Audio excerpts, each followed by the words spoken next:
Muito bom dia, bom dia, bom dia, bom dia. Vamos chegando, vamos nos preparando para mais uma das nossas lives do nosso Clube do Livro 3.0, onde vamos continuar os nossos estudos sobre este livro aqui, ó. Não Começou com Você, do Mark Woolley, tá? Capítulo 3, que se chama A Mente Familiar. Vamos continuar estudando os ensinamentos da constelação familiar para a transformação da vida e lapidação, formação da prática terapêutica. Continuar aí os aprofundamentos dos ensinamentos deste livro. Essa é a nossa live 4. Então vamos lá? Bora? Então, o capítulo de hoje é o capítulo 3, tá? Que se chama A Mente Familiar. A Mente Familiar. Live 4 sobre esse livro. Então, quando nós estudamos a constelação familiar, não só a constelação familiar, os ensinamentos sistêmicos, que, por exemplo, eu aplico esses ensinamentos, esses conhecimentos também na hipnose sistêmica, tá? E às vezes na vida, como você não precisa estar restrito à questão da terapia em si, é uma filosofia de vida, é uma filosofia espiritual, e você pode aplicar em todas as áreas da vida a consciência sistêmica para você ter melhores resultados. Porque o conhecimento sistêmico, ele é universal, ele se aplica a qualquer área. Por isso que existe a pedagogia sistêmica, por isso que existe o direito sistêmico, por isso que existe as terapias sistêmicas, por isso que existe o conhecimento sistêmico aplicado na profissão, no dinheiro, na saúde, todas as áreas da vida, tá? É um conhecimento universal. E quando se usa a palavra sistêmica, é aí que quem é da área usa muito essa palavra. Porém, tem pessoas que não são da área não conseguem correlacionar o significado dessa palavra, tá?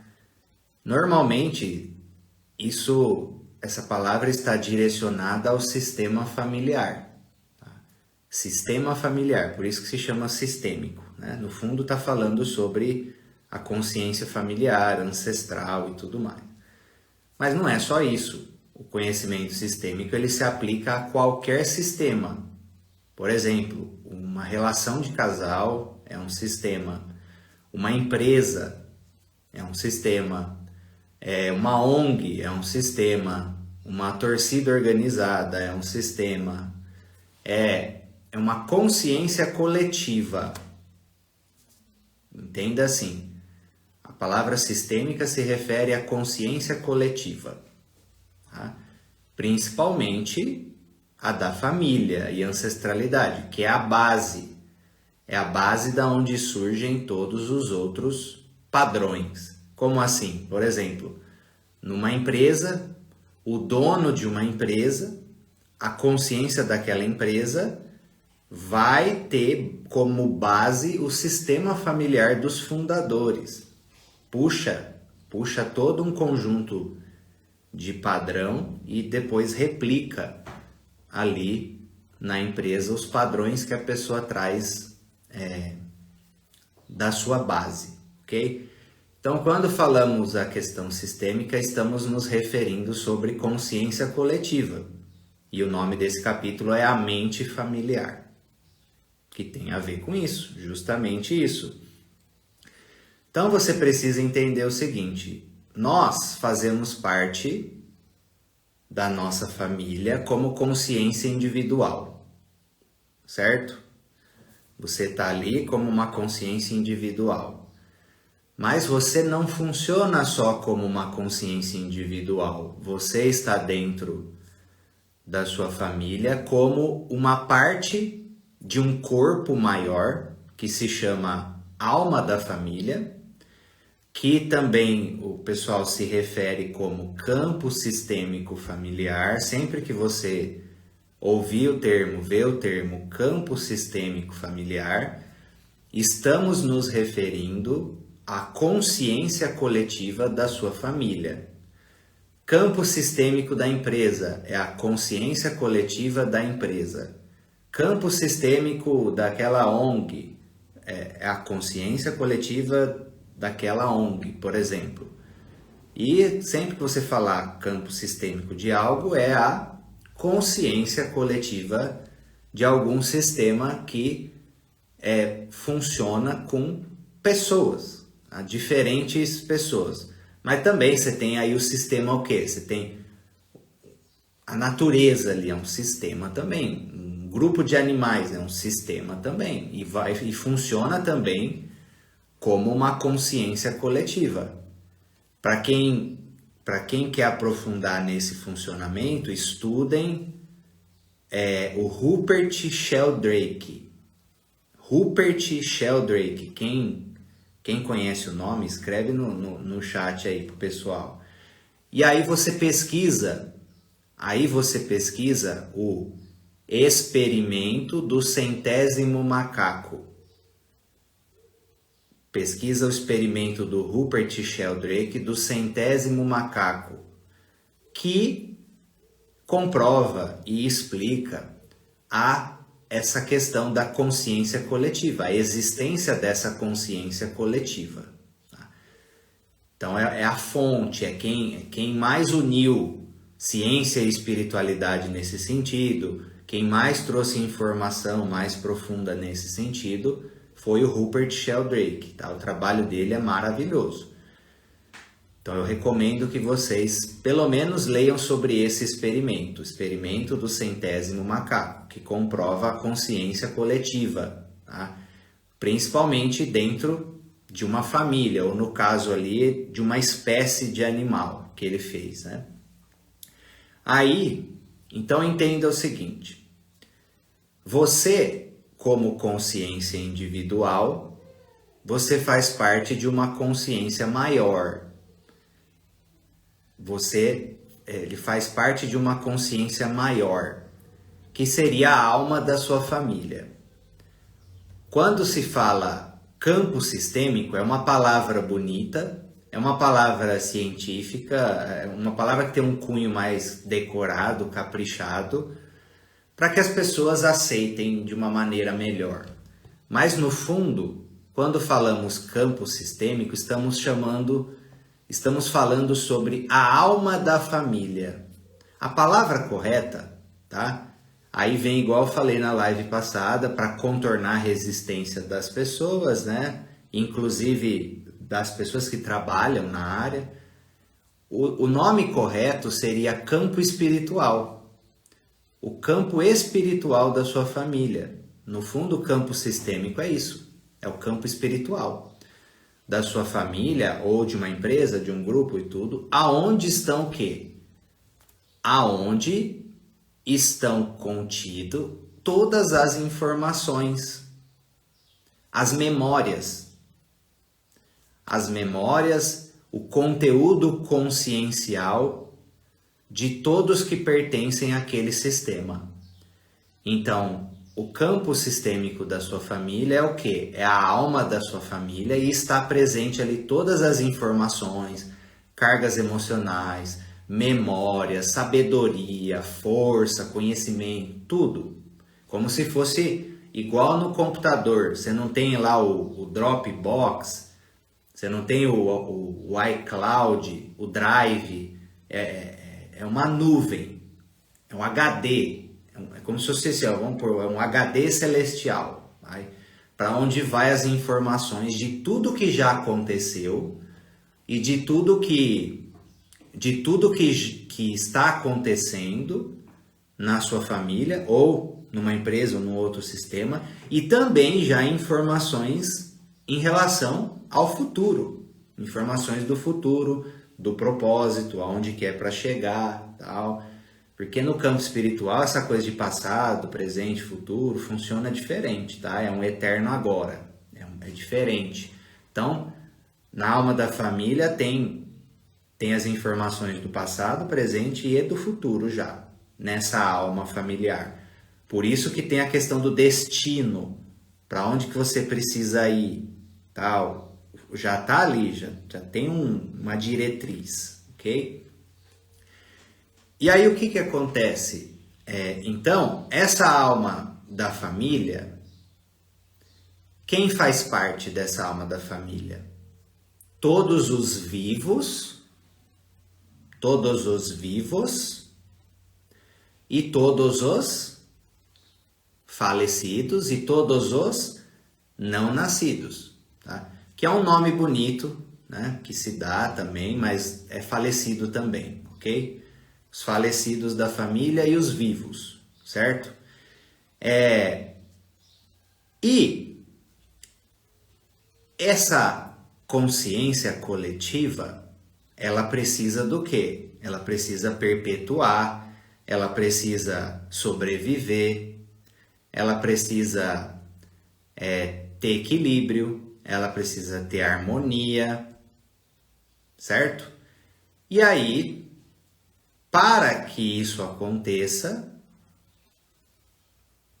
o divino, né, não deixa nenhuma ponta solta. Por isso que quem acredita que o universo vem do caos, vem da explosão lá, tá pirado na maionese, porque o tanto de lei que existe, o tanto de coisa que organiza o universo é gigantesco, gigantesco. E nas consciências coletivas também funciona da mesma forma. Existe o quê? As 3 leis sistêmicas. Que aí perguntaram aí se foi ele que... A Lu Souza, o Rupert Sheldrake que trouxe a fenomenologia. Quem divulgou mais forte foi o Bert Hellinger, né? Essa postura por meio da consciência sistêmica. E principalmente a maior contribuição do Bert Hellinger não foi nem a questão da constelação familiar em si, que foi se desenvolvendo, mas foi as 3 leis. Tudo tem como base as 3 leis sistêmicas. Quando você entende as 3 leis sistêmicas verdadeiramente e aplica na sua vida, e se você é terapeuta, aplica na constelação ali para corrigir a realidade das pessoas, o salto é gigantesco. O salto é gigantesco, tá?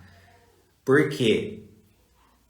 Porque os fluxos de saúde, de amor, de prosperidade, fluxo da vida, tudo isso, para que eles consigam fluir plenamente nas famílias, na nossa vida, antes disso, as leis sistêmicas e as leis divinas, elas precisam estar em alinhamento. Precisam estar em alinhamento, precisam estar corrigidas. Senão há um estancamento. Há um estancamento dessas forças nos sistemas e na nossa vida. Tá? Um exemplo que ele fala, que tem aqui nesse capítulo, é a questão da exclusão. Tá? Então eu falei que quem pertence à nossa família? Os vivos, os falecidos, os não nascidos e também todos aqueles que de alguma forma ou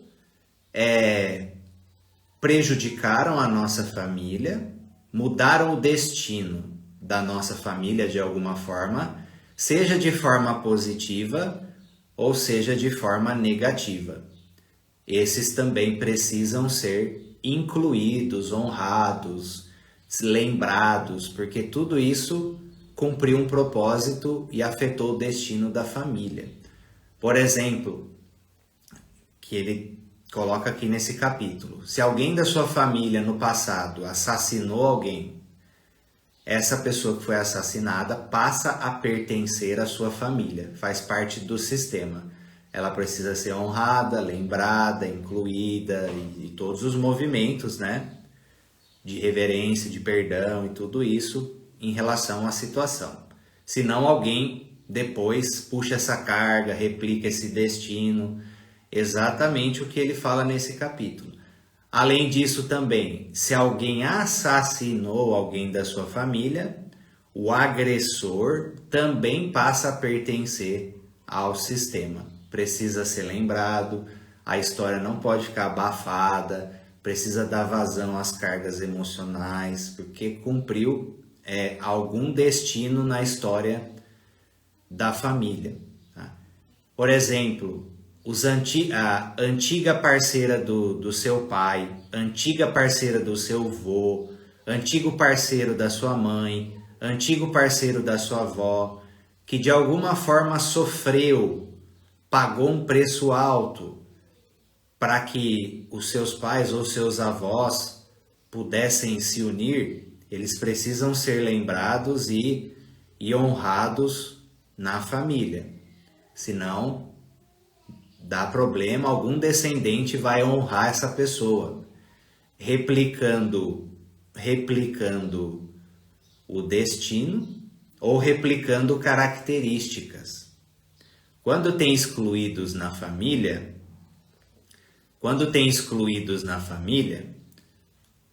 algum descendente se identifica,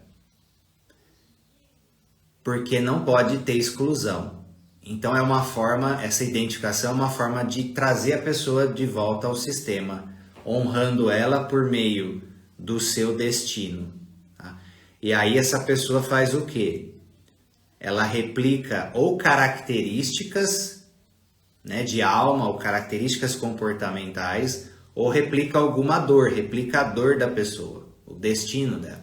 E raramente, muito raramente, você não está identificado com algum excluído da família.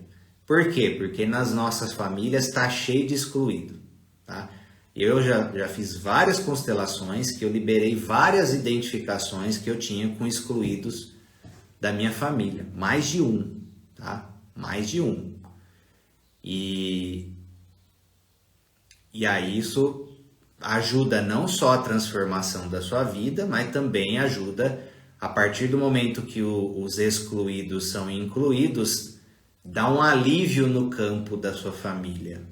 Quando tem exclusão, o campo da sua família fica tenso, fica pesado, tem um monte de compensação nas pessoas, né? Problema de saúde, prosperidade, perda financeira, briga de casal, dependendo de qual é o cenário que está por trás da exclusão, ok? A Maria Fernanda perguntou, um aborto anembrionário é considerado um não nascido? Sim. Se houve a concepção, é considerado um não nascido, porque a alma se conecta com a família na concepção, já passa a pertencer à família. Aí precisa ser incluído, precisa ser honrado, precisa ser integrado e precisa ser vivido um processo de luto. Senão fica um vazio na família, fica uma coisa inacabada, os pais ficam com uma lacuna interna ali que nem imaginam que vem daí. Tá?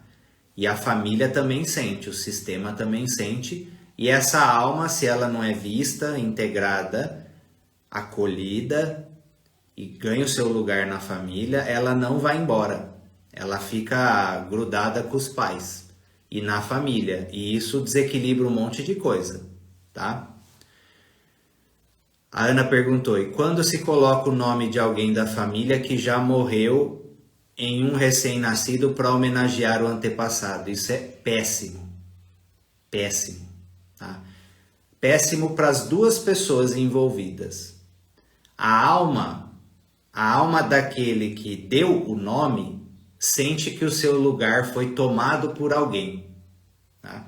Do tipo, ó, agora essa pessoa vai entrar no seu lugar, vai te representar, vai ser você. Aí a experiência mostra que a alma da pessoa ou do nome original ali se incomoda, tá? Porque o ideal é cada um ter seu lugar. E na maioria das vezes, a pessoa que recebe o nome recebe um monte de carga, recebe um monte de questão do destino daquele ao qual recebeu o nome. E aí precisa liberar um monte de coisa, na maioria das vezes, tá? Um exemplo, meu nome é Elder Antônio. E adivinha quem é Antônio? Meu pai. E minha avó pediu para fazer isso, tá? Para pôr o nome.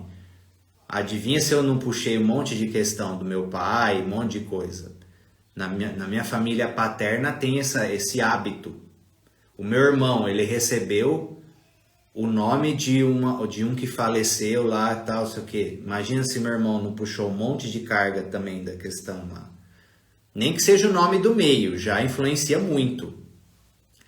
Por exemplo, tem uma prima minha que recebeu o segundo nome de uma bisavó. De uma bisavó da nossa família. Todo mundo fala que ela tem um monte de característica, um monte de forma de ser igual essa minha bisavó. Entendeu? Então não é interessante essa questão do nome. Honra de outra forma, tá? Na família, certo? Então entenda o seguinte, por que eu estou fazendo essa introdução sistêmica? Porque quando você olha, tá? Quando você olha para a sua dificuldade, por exemplo, com seus pais, certo? A Fabi perguntou, como faço a liberação para minhas filhas? Que eu preciso entender o que está acontecendo, tá, Fabi? Tá? Aí precisaria abrir o campo, né? A Fabi falou que ela tem os nomes herdados. Precisaria abrir o campo e ver se às vezes pode ser que está um pouco mais em equilíbrio, ok? Mas na grande maioria das vezes precisa abrir o campo de constelação ou de hipnose sistêmica, tá? E fazer um processo ali de devolução de carga, de separação de lugares. Ó, cada um fica no seu lugar agora. Eu te devolvo essa carga que eu puxei de você.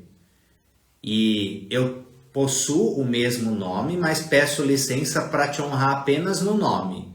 Não no meu destino, não carregando carga, não nada. Tem todo um alinhamento adequado para fazer quando tem essa questão, tá? Essa desvinculação de destino e devolução de carga da pessoa dona do nome, certo? Então precisa abrir o campo aí e trabalhar essa questão, ok? Então fiz essa introdução para vocês entenderem o seguinte, quando a gente olha para os nossos pais, tá? O Paulo perguntou, mas o nome tem esse peso e influência? Tem muito, o nome determina muita coisa. A carga ancestral já vem, mas fica mais forte com o nome? Fica mais forte com o nome. Principalmente por quê? Porque quando dá o nome, os familiares já colocam a intenção de vinculação desse filho com aquela pessoa. Fica vinculada, tá? O seu nome, que tem a ver com o seu destino, fica vinculado com aquela pessoa. Então precisa fazer uma transformação desse tipo de vínculo para que a pessoa fique com uma força, fique com algo positivo dessa conexão e devolva o que não é legal e ajusta conexões disfuncionais, tá? Então, entendam o seguinte, quando você olha, você tem problema com a sua mãe, você tem problema com o seu pai, você tem problema com o seu irmão, com a sua avó, com o seu avô, não interessa com quem você tem problema. Você não pode, tá? Você não pode olhar para isso estritamente para o lado pessoal. Você não pode olhar para isso estritamente para o lado pessoal. Por exemplo, você tem um problema com seu pai, tá? Se você mergulhar no coração do seu pai e na história do seu pai, você vai ver ali todo um movimento sistêmico que não começou com você. Ou seja, não começou com o seu pai, não começou com a sua mãe, tá? Então entenda isso. Você vai mergulhar ali no coração do seu pai, você vai mergulhar no coração da sua família, você vai ver que diante de um monte de circunstância sistêmica, traumática, de tradição, filosófica, de acidente, de doença, de todo o conjunto da história familiar, isso fez com que o seu pai se tornasse quem ele é e a partir dali ele tivesse as dinâmicas que ele teve com você, certo? Você não pode olhar estritamente para algo pessoal. Quando você entender profundamente, por exemplo, as dores que o seu pai possui, ou a sua mãe, não importa, profundamente eles possuem, a criança ferida deles, os traumas dos seus avós que desembocaram no seu pai ou na sua mãe, as crenças da época, a maneira como os homens funcionavam, como as mulheres funcionavam naquela época, as privações. Se você tiver consciência de todas as variáveis que tornaram a sua mãe, o seu pai, da forma como eles conseguiram ser com base em tudo isso, a compaixão se estabelece. Você para de levar tudo para o lado pessoal. Tem todo um cenário sistêmico. É daí que vem aquela máxima. Deu o que conseguiu. Eles nos deram o que conseguiram, o que aprenderam, o que receberam, o que o trauma deles possibilitou, o que a dor deles possibilitou, o que a lealdade deles a alguém da família ou algum ancestral, alguma questão permitiu, o que o karma deles permitiu. É daí que vem esse conceito da mente familiar. Cada pessoa tem a sua consciência individual e precisa lidar com as consequências das suas ações. Essa é a lei do karma, não tem como escapar disso. Porém, nós estamos dentro de todo um circuito sistêmico onde determinadas dinâmicas empurram determinados destinos a serem vivenciados. Por exemplo, às vezes, o seu pai, a sua mãe, o seu irmão, o seu avô, seja lá quem for, que você teve dificuldade, eles foram como foram, tá? Eles foram como foram, às vezes foram pessoas difíceis, por exemplo, porque eles se vincularam com cargas da família, com destinos ali da família, com karma da família, que precisava ser expressado. Tá? E que se eles não tivessem assumido essa carga, esse destino, você poderia ter recebido isso, essa carga, essa questão, e replicado na sua vida. Por isso que existe o ensinamento sistêmico que diz o quê? Os nossos ancestrais e os nossos pais, eles erram para nos liberar do erro deles. os nossos pais, nossos ancestrais, eles erram em determinadas questões para nos liberar do erro deles. Assim como você erra em determinadas questões para liberar os seus filhos ou os seus possíveis filhos dos seus erros. Porque os filhos aprendem com os erros dos pais e com os acertos. Tá? E por quê? Porque a pessoa, ela replicou também esse erro, essa culpa, ou seja, o que for, porque ela assumiu alguma carga da família. Por exemplo, às vezes você tem um irmão que é problema. Você tem um irmão que é problema, ok?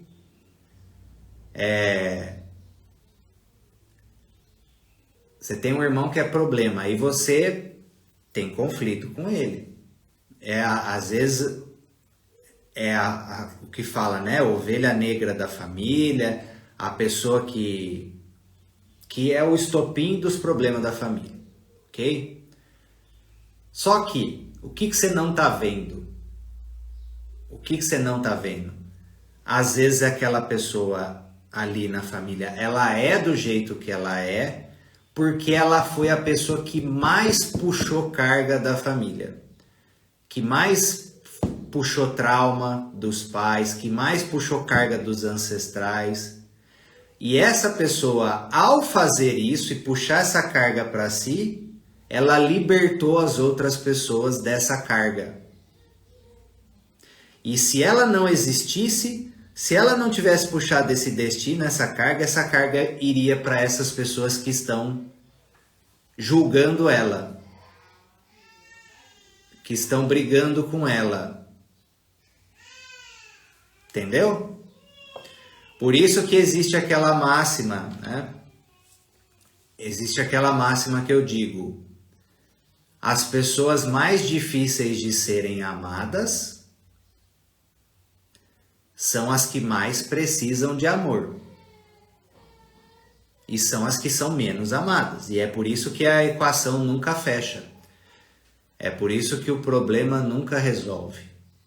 É por isso que precisa ter a iluminação de pessoas na família para manifestar o amor crístico. Senão não resolve. Porque a pessoa mais difícil é a que mais precisa de amor para a solução se manifestar naquela família ou na sociedade. E aí? Como é que fecha essa equação? Então, situações que aconteceram com você, que você levou para o lado pessoal, com o seu pai, com a sua mãe, com o irmão, elas não são pessoais. É um cenário sistêmico, que se você abrir o campo aí da constelação, você vai ver tudo o que está por trás. E que, será que se você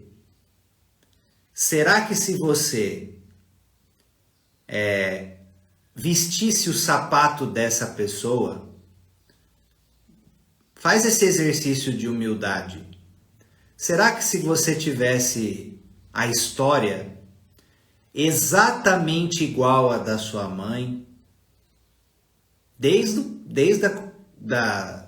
de como foi a concepção, gestação, nascimento, será que se você tivesse tido a história exatamente igual a da sua mãe, a do seu pai, exatamente, tudo igual, será que você seria uma pessoa tão diferente assim? Será que você não poderia ter replicado, às vezes, os mesmos erros? As mesmas crenças limitantes? As mesmas dificuldades? Ou será que você seria tão fora da curva assim? Pode ser que sua alma já tenha uma sabedoria mais desenvolvida em algumas questões e você poderia ter conduzido algumas coisas de um jeito melhor. Mas com certeza você passaria por uma base, pelo menos, das mesmas limitações do seu pai e da sua mãe. É por isso que uma das grandes posturas que questões sistêmicas, questões familiares, é a postura de humildade.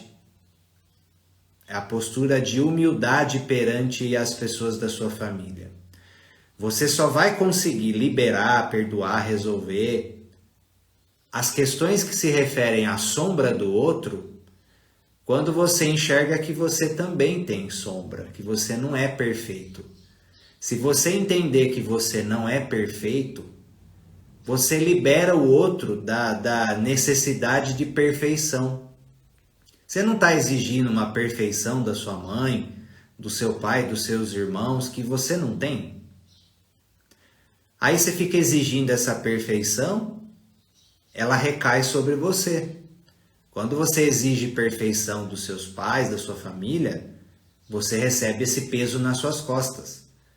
Aí a sua vida vira uma perseguição, a sua consciência te persegue. Por quê? Porque eu não posso ser igual ao meu pai, eu não posso ser igual à minha mãe, eu não posso ser igual ao meu irmão, então eu tenho que ser a perfeita, o perfeito. E aí acontece o quê? Inflação do ego, né? E aí o Bert Hellinger chama isso do quê? Postura arrogante, que quebra a hierarquia, que exclui, que gera desequilíbrio. E isso faz o que na vida da pessoa? Derruba ela na vida dela. E aí o que acontece com ela? Ela se torna igual ao pai, ela se torna igual à mãe, repete os mesmos problemas, mesmo que ela acha que não está repetindo, mas ela se torna. Pode ver, na minha família tem exatamente isso. A pessoa se tornou a fotocópia daquela que ela julga, né? No caso é a questão de pai e filho, fotocópia. E repete os mesmos problemas na vida, entendeu? Um exemplo de cenário que é sistêmico e que às vezes você levou para o seu lado pessoal, ok? E que fala aqui nesse capítulo é a questão de pais indisponíveis.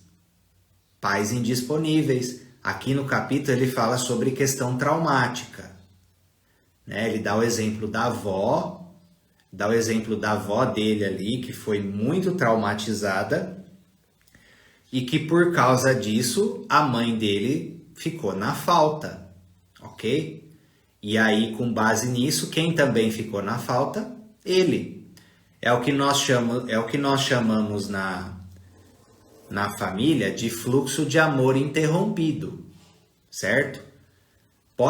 Quando acontece traumas muito complicados na sua família, ou quando as leis sistêmicas são quebradas de uma forma complicada, acontece o que nós chamamos na constelação de fluxo de amor interrompido.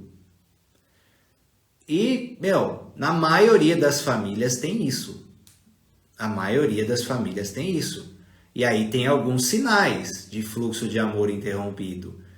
Doenças repetidas na família, problemas de casal repetidos, normalmente as repetições de padrão, muita escassez e principalmente conflitos complicados, né? O amor e principalmente quando você percebe assim, existe o amor na família, você percebe que existe o amor, mas ele não flui, a coisa tem o amor, mas não tem harmonia. É porque o cano está entupido. É o fluxo de amor interrompido. As leis foram quebradas. E um trauma está também instalado e atrapalhando tudo isso. Normalmente o que acontece? Na maioria dos casos, bisavó ou vó, bisavô ou vô, trauma ou tragédia, questão muito complicada. Aí o que acontece? A mãe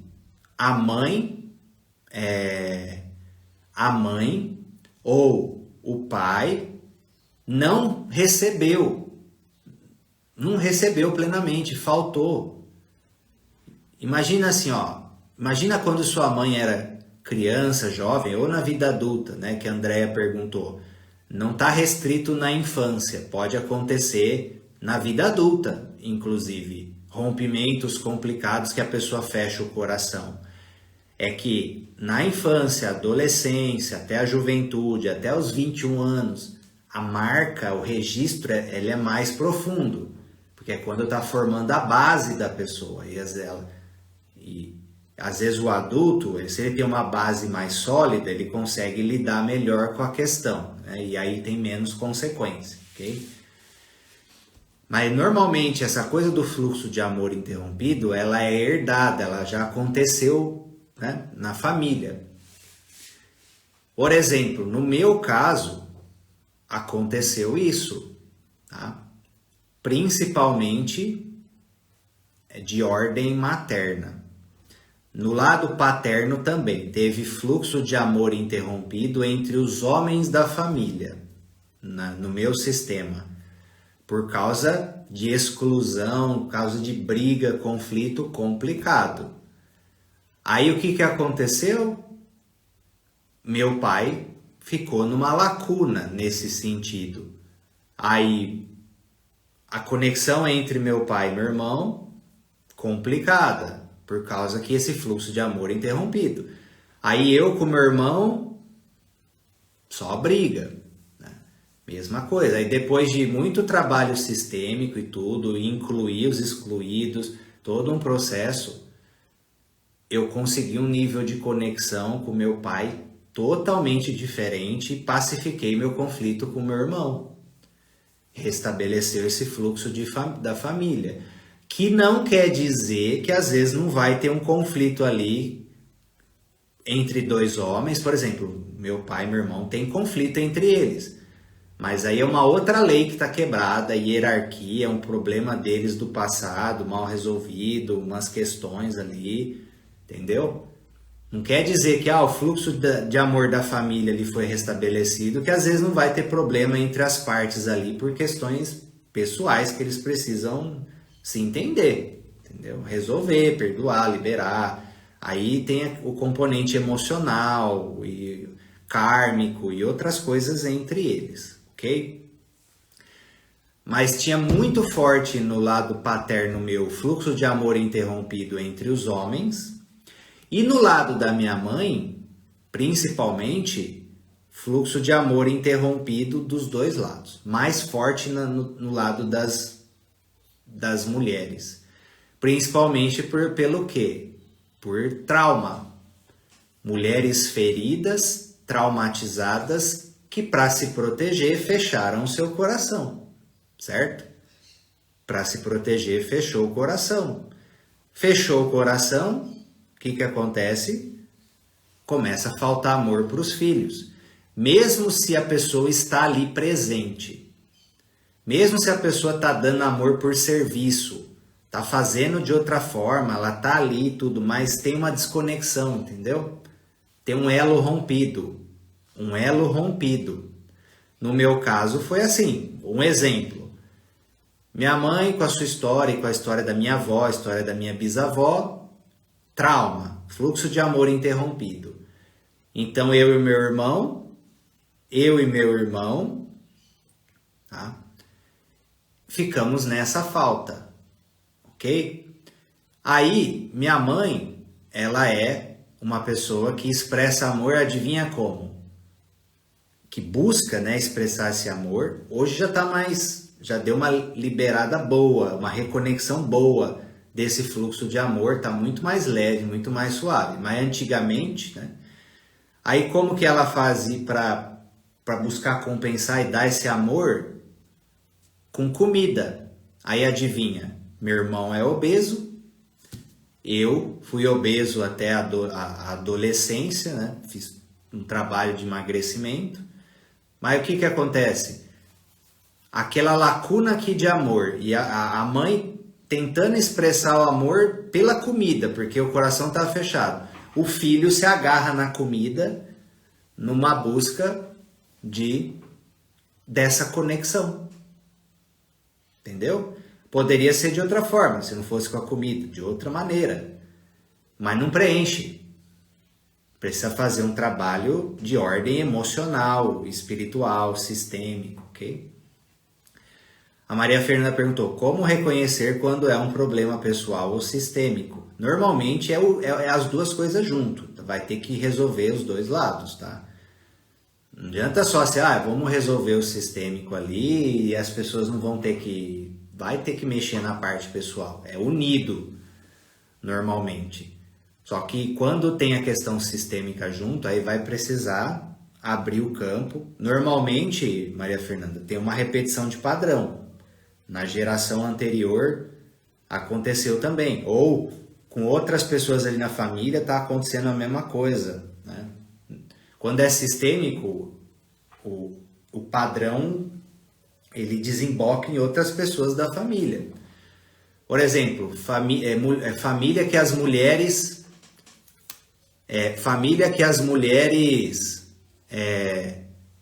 várias mulheres com problema de mama. São várias mulheres, então é um problema sistêmico.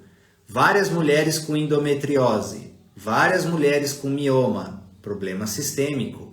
Várias pessoas com depressão, problema sistêmico. Várias pessoas com crise de ansiedade, problema sistêmico. Se tem mais de uma pessoa na família com o mesmo problema, é uma questão sistêmica. Tá? Entendeu? Então, o que acontece? Para a maioria de nós,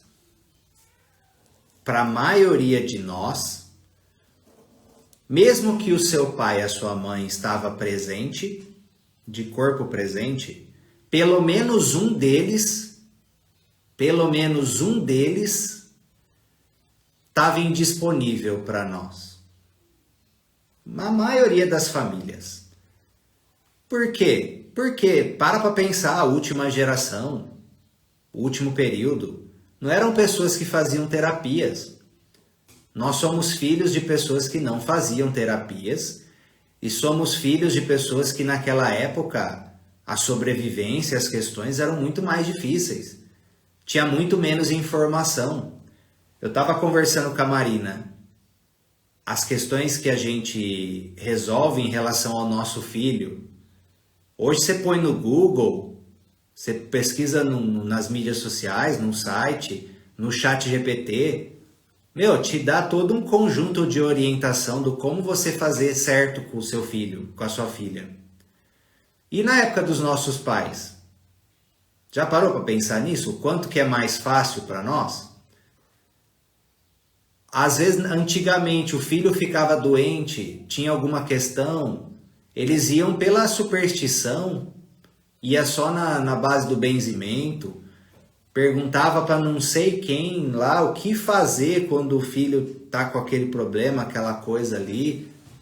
Por exemplo, na minha família, olha só, os filhos tinham, quando tinha dor de ouvido, o que eles faziam? Eles acreditavam que pingar azeite quente, pingar óleo quente no ouvido, era a forma de matar as bactérias, de matar. Aí o que aconteceu? Tem um monte de surdo na minha família. Tem um monte de pessoa com problema de audição por causa disso. Porque pingava óleo quente na superstição deles lá. Porque um falou isso, o outro falou isso, falou aquilo, então é isso.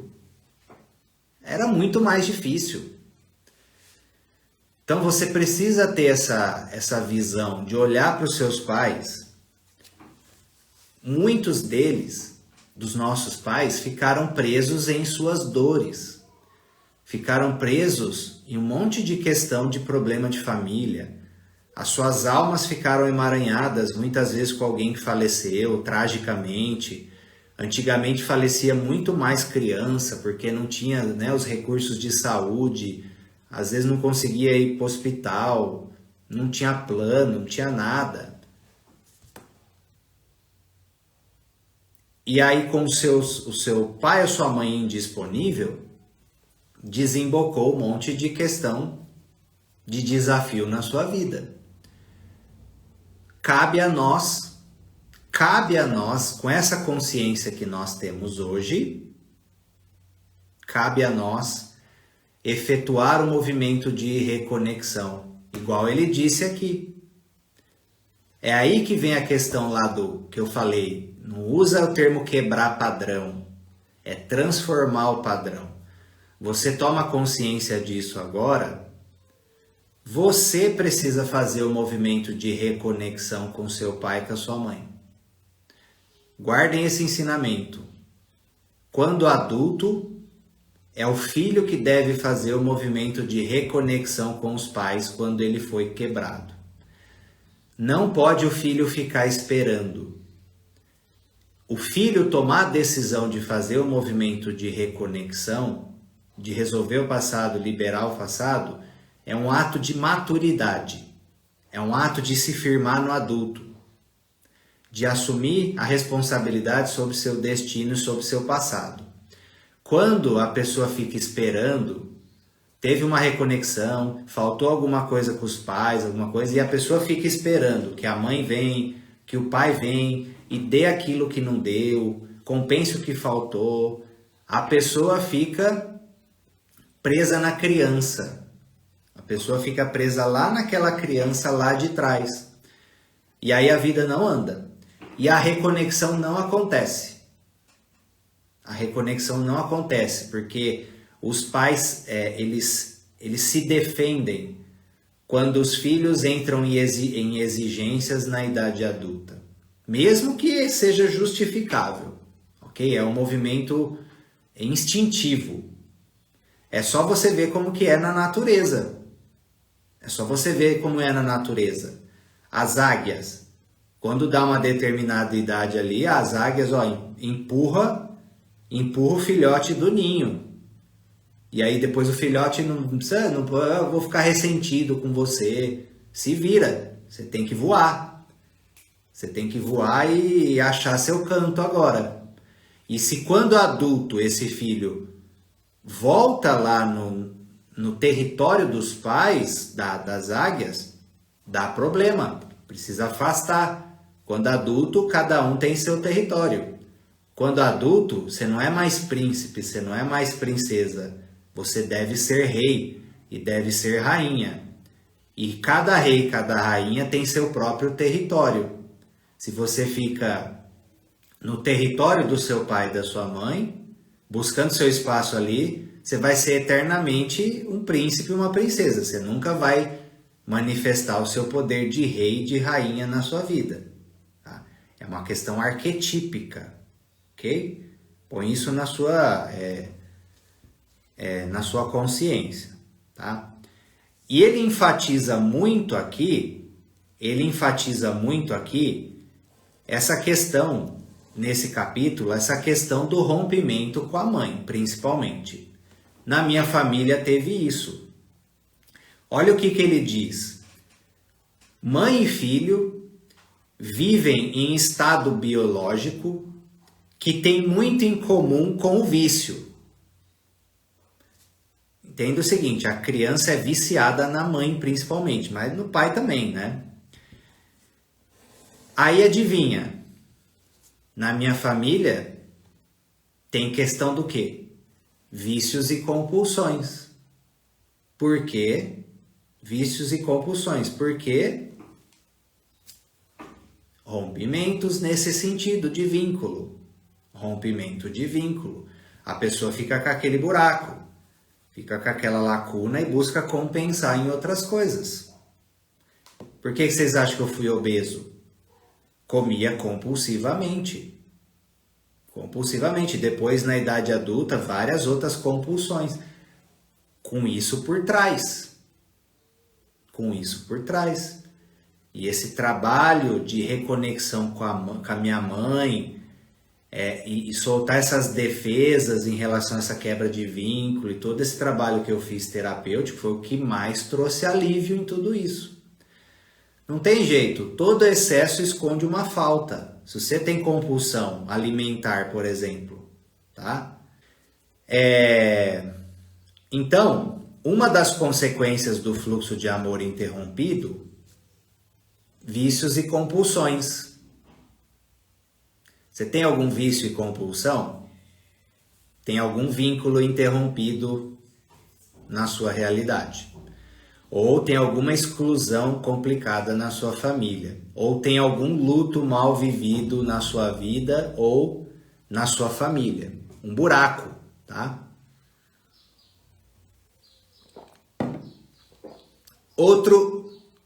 Outra característica. Tô dando meu exemplo para vocês, hein? Tô me abrindo aqui para vocês, hein?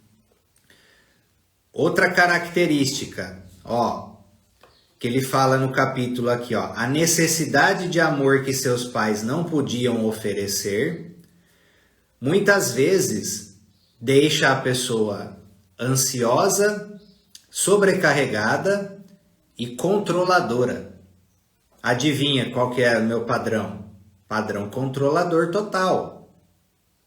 Dificuldade de soltar, de desapegar, quer controlar tudo, todos e tal. Transmutei muito isso. Mas da onde surgiu isso? Ele diz aqui, a criança quando sente essa lacuna dos pais ali, ela se sente insegura. Ela fica com medo na realidade. E aí ela quer controlar tudo para ela se sentir segura, porque ela sentiu a falta dos pais, que é quem controlava o ambiente, que é quem precisava dar o nível de segurança física e afetiva, tá? E espiritual e tudo, né? Toque normalmente é trauma, viu, Raquel? Se essa questão foi traumática para criança, pode ser sim. Por exemplo, quando eu era criança, uns 10 anos de idade mais ou menos, teve uma questão de violência lá onde a gente morava, a casa dos meus pais. Eu desenvolvi toque.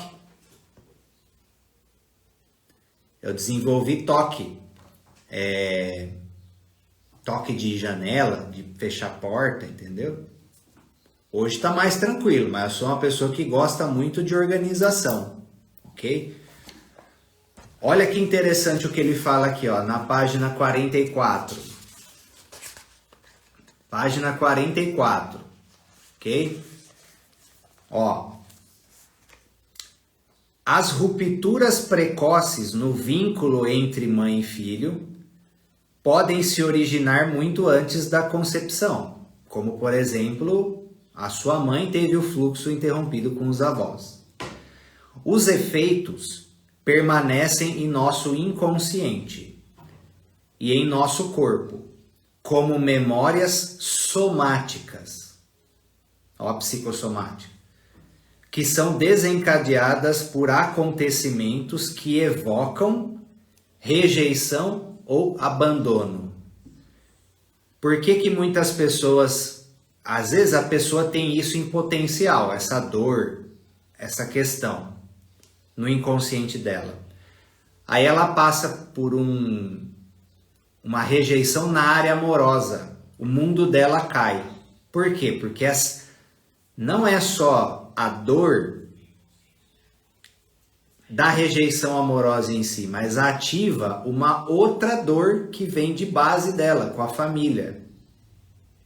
Por que muitos adolescentes começam a dar trabalho complicados na adolescência?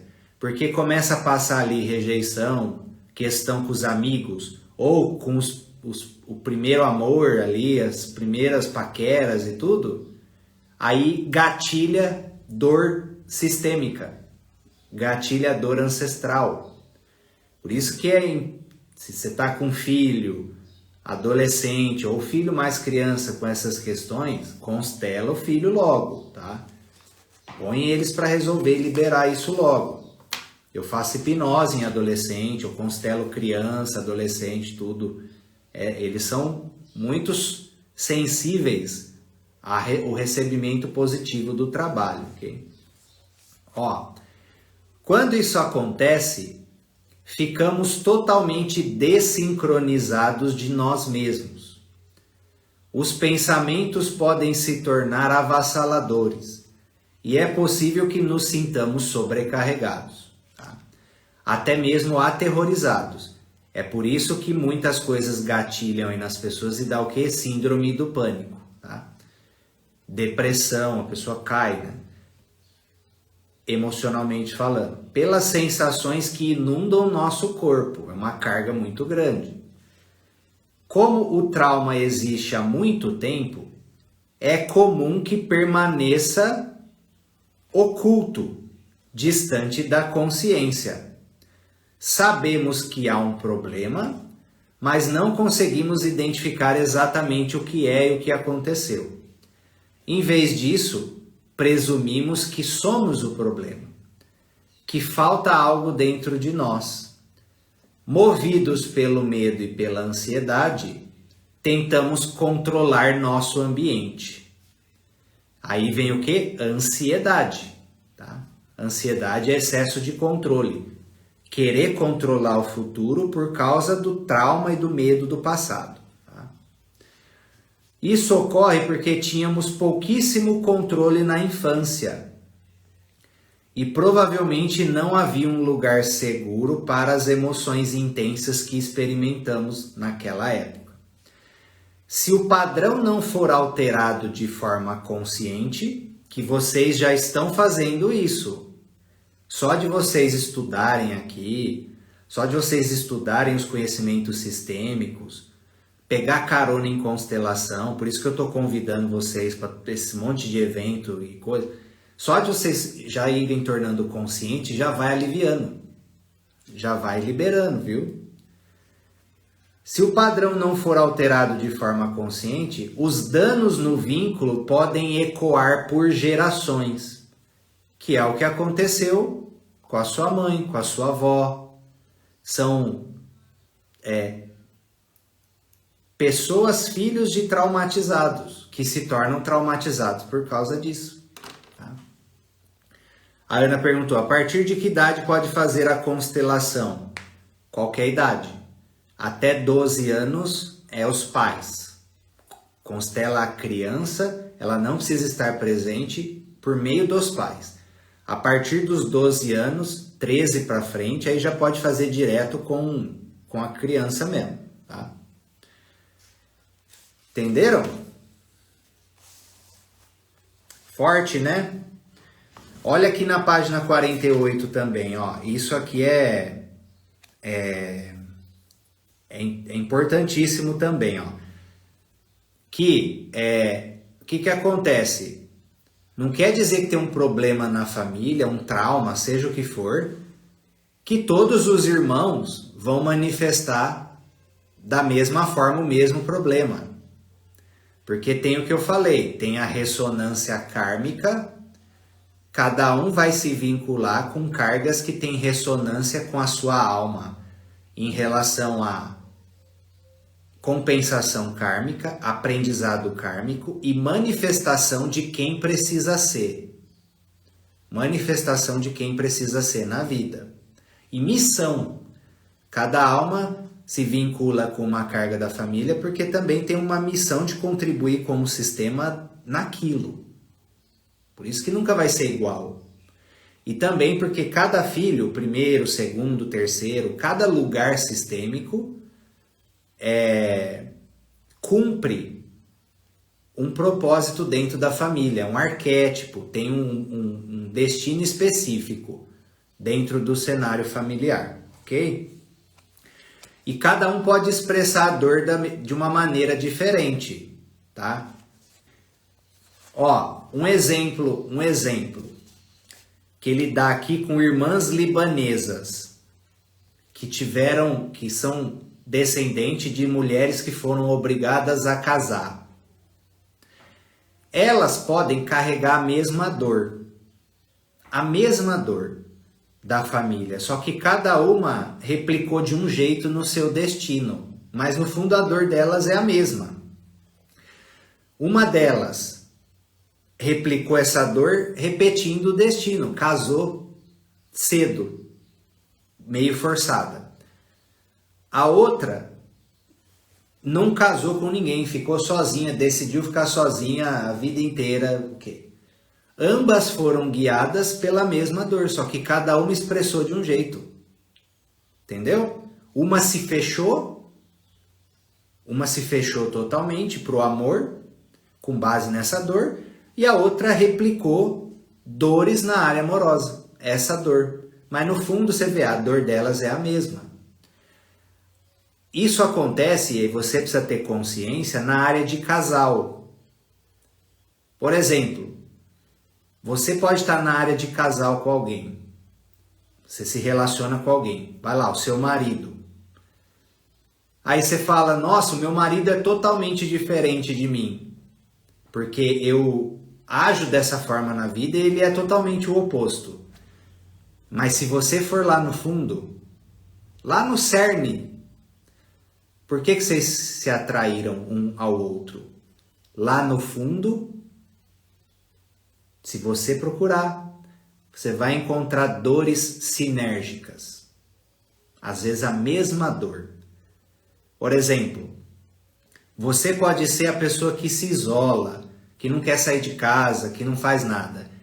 E o marido, às vezes, é o social com todo mundo e não sabe falar não para ninguém. E sabe, aquela coisa, a pessoa se perde querendo agradar todo mundo. E você é totalmente fechada. Mas ambos são do jeito que são por causa, por exemplo, da dor da rejeição. E você se fechou com medo de ser rejeitado de novo e ele buscando compensar essa rejeição com esse comportamento, mas a dor é a mesma. E aí que é a questão da sombra, né? O outro é um espelho, mesmo que pareça que não é, o outro é um espelho, você precisa ir a fundo. Senão você não se conectaria com essa pessoa. Tá? Então mesmo pessoas que expressam comportamentos diferentes, elas podem ter dor, a mesma dor. Irmãos, casal. Tá? Então você precisa olhar nesse sentido, com humildade, com paixão. Né? Guardem esse ensinamento. O total oposto de uma coisa é ela mesma. O total oposto de uma coisa é ela mesma. Então você fala assim, nossa, o meu irmão é totalmente oposto de mim. Lá no fundo vocês são iguais. Compartilham a mesma dor. O total oposto de uma coisa cai nela mesma. Ó o desenho, ó. Total oposto de uma coisa cai nela mesma. Vocês compartilham a mesma dor. Só que cada um expressou de um jeito. Expressou de um jeito na vida. Tá? Ó o que ele fala, já que entramos nessa questão dos irmãos. Quanto ao rompimento do vínculo entre mãe e filho, cada irmão pode expressar essa desconexão de maneira diferente. Um pode querer agradar, temendo que, se for antipático ou causar problemas, perderá a conexão com as pessoas. O outro, crente de que o vínculo nunca lhe pertenceu, pode se tornar irascível e gerar conflito para afastar as pessoas. O terceiro pode se isolar e ter pouco contato com as pessoas, mas no íntimo elas são iguais, a mesma dor. Por isso que não julgueis, né? Se vários irmãos rompem o vínculo com a mãe, eles costumam expressar raiva ou ciúme, ou se sentir desconectados um com o outro. Por exemplo, o filho mais velho pode ficar ressentido com o mais novo, ao reparar que o irmão recebe o amor que ele não teve. Como o hipocampo, né, cerebral, a parte do cérebro envolvido na criação de memórias, só se torna plenamente operacional após os 2 anos de idade, o filho mais velho pode não se lembrar conscientemente de ter sido abraçado, alimentado ou acariciado pela mãe. Mas se lembra do mais novo recebendo o amor materno. Em resposta, o mais velho, sentindo-se desprezado, pode inconscientemente culpar o mais novo por receber o que ele não teve. Exatamente o que eu vivenciei com meu irmão, que ele é o mais velho. Exatamente. Mesmo problema, a questão do vínculo interrompido com a mãe, ok? E o caminho de solução para tudo isso? Como a gente já falou, a constelação, um excelente caminho, mas também ele chama aqui de imagens de cura. Imagens de cura. Aí adivinha o que a gente trabalha? Ele fez aqui uma propaganda da hipnose sistêmica. Ele fez, lê aqui, ó, as imagens de cura e o nosso cérebro. Ele fez uma propaganda da hipnose sistêmica. Trabalho que a gente tem de terapia e de formação dos terapeutas. Onde você faz todo um ajuste das memórias, com a imagem daquela pessoa, o cenário familiar, e tem as técnicas para corrigir todo esse conjunto de memórias, de imagens que a pessoa traz, para resolver essas questões traumáticas, para resolver a conexão com as pessoas, para devolver cargas. Você faz todo um trabalho interno nesse sentido. E o que ele fala aqui do cérebro e tudo, corrobora com o livro que a gente já estudou do Joe Dispenza. Que o Joe Dispenza fala para você fazer o ensaio mental do seu novo eu. Então você precisa ensaiar, você já se vê curado, você já se vê se dando bem com a sua mãe, conectado com a sua mãe, abraçando sua mãe, em paz com o seu pai, em paz com o seu irmão, vivenciando prosperidade, e você replicando essa visualização positiva várias vezes. Várias vezes. Tá?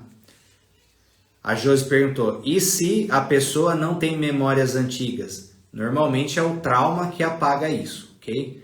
Eu praticamente não tenho. Aí a gente precisa fazer um trabalho com a regressão na hipnose sistêmica. A gente faz uma regressão para acessar a origem ali, da onde foi criado os seus sentimentos negativos, o seu padrão de funcionamento que está te limitando e tudo, né? Só que aí eu vou te avaliar em relação aos seus objetivos e necessidades, o que você está precisando resolver. Não é só curiosidade, ó, vamos futrucar no seu passado. Não, tem que ser direcionado para uma dor, uma limitação a ser resolvida. Entendeu? Então aqui na parte final do capítulo, ele faz uma propaganda aqui perfeita para a hipnose e para a meditação, como uma forma de você solucionar essas questões traumáticas ou de família. E nós trabalhamos com isso. Nosso instituto trabalha com isso. Eu atendo pessoas diariamente com a constelação e a hipnose sistêmica para essas resoluções de traumas, rompimento de vínculo, questões sistêmicas, reajuste de liberação de carga ancestral, liberação de luto, cargas psicossomáticas. A combinação, não é à toa que eu escolhi essas duas terapias, e eu passei por muitas terapias no meu caminho de desenvolvimento, tá? Muitas terapias, tá? A combinação da constelação, principalmente na água, que te dá mais possibilidades de atendimento individual, atendimento online, né? A combinação da constelação com a hipnose sistêmica é uma completude maravilhosa para trabalhar essas questões. A hipnose funciona à distância ou só presencial? 85%, 90% dos meus pacientes são tudo online. É a linguagem que conduz. Não tem nenhuma necessidade de contato físico, ok? E eu especializo os terapeutas a atender online, tá? Com as duas técnicas, tanto com a constelação na água quanto com a hipnose sistêmica, ok? E também faço um adendo que para questões espirituais mais profundas, kármicas, né, que precisam ser liberadas também. A apometria também é uma terapia maravilhosa, maravilhosa também. Por isso que também faz leque do nosso cenário aqui de terapias, ok? Tem, assim, ó, se for vamos fazer uma propaganda de algumas terapias que para você fez mais diferença na sua vida, Helder.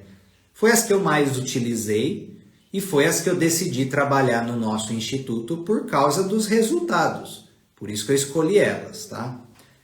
Questões de energia física, corpo físico, tudo. Shiatsu, acupuntura, medicina tradicional chinesa. Top! Medicina chinesa é maravilhosa. Shiatsu, acupuntura e medicina chinesa. Aí, se você gosta de questões corporais também, o yoga é importantíssimo também. Yoga, Qigong, Tai Chi, essas coisas, top, maravilhoso, tá? Questões sistêmicas, constelação e hipnose sistêmica, perfeito. Hipnose, aí, na nossa formação de hipnose, é a união da hipnose clínica com a hipnose sistêmica. Eu pego o melhor das duas para trabalhar questões da mente, questões emocionais, questões psicossomáticas e questões sistêmicas e espirituais. Todas as nossas formações e cursos totalmente online, porque nós atendemos pessoas do Brasil inteiro. Pessoas do Brasil inteiro, de Portugal, de outros países também. 100% online. Então, aí, questões sistêmicas, constelação, hipnose sistêmica, parte programação mental, crenças, emoção mesmo, hipnose clínica e programação neurolinguística, que eu coloco tudo junto, isso na formação de hipnose clínica e sistêmica, ok? E a parte espiritual, kármica, sabe? Questão kármica, limpeza espiritual, né? Limpar questões com os negativos, questões de obsessão espiritual, tudo isso que acontece, a apometria é top. E a Marina atende, minha esposa, e nós também temos uma outra pessoa na equipe também para fazer esse trabalho. E aí também tem uma outra técnica que é fundamental para limpeza espiritual, para força espiritual e para avaliação da energia. Avaliação da energia, fazer todo um mapeamento, um pente fino da energia da pessoa e ver onde está o problema. Que é o quê? A radiestesia. Radiestesia e radiônica dão uma base energética sensacional para o trabalho. Se você entrar no link do perfil nosso ali, você vai ver. Olha as nossas páginas ali, tá explicando todos os processos ali, ok? Pessoal, agradeço muito, tá? Agradeço muito aí o nosso encontro. Fiquem com Deus e até a próxima. Tudo de bom. Tchau, tchau. Valeu.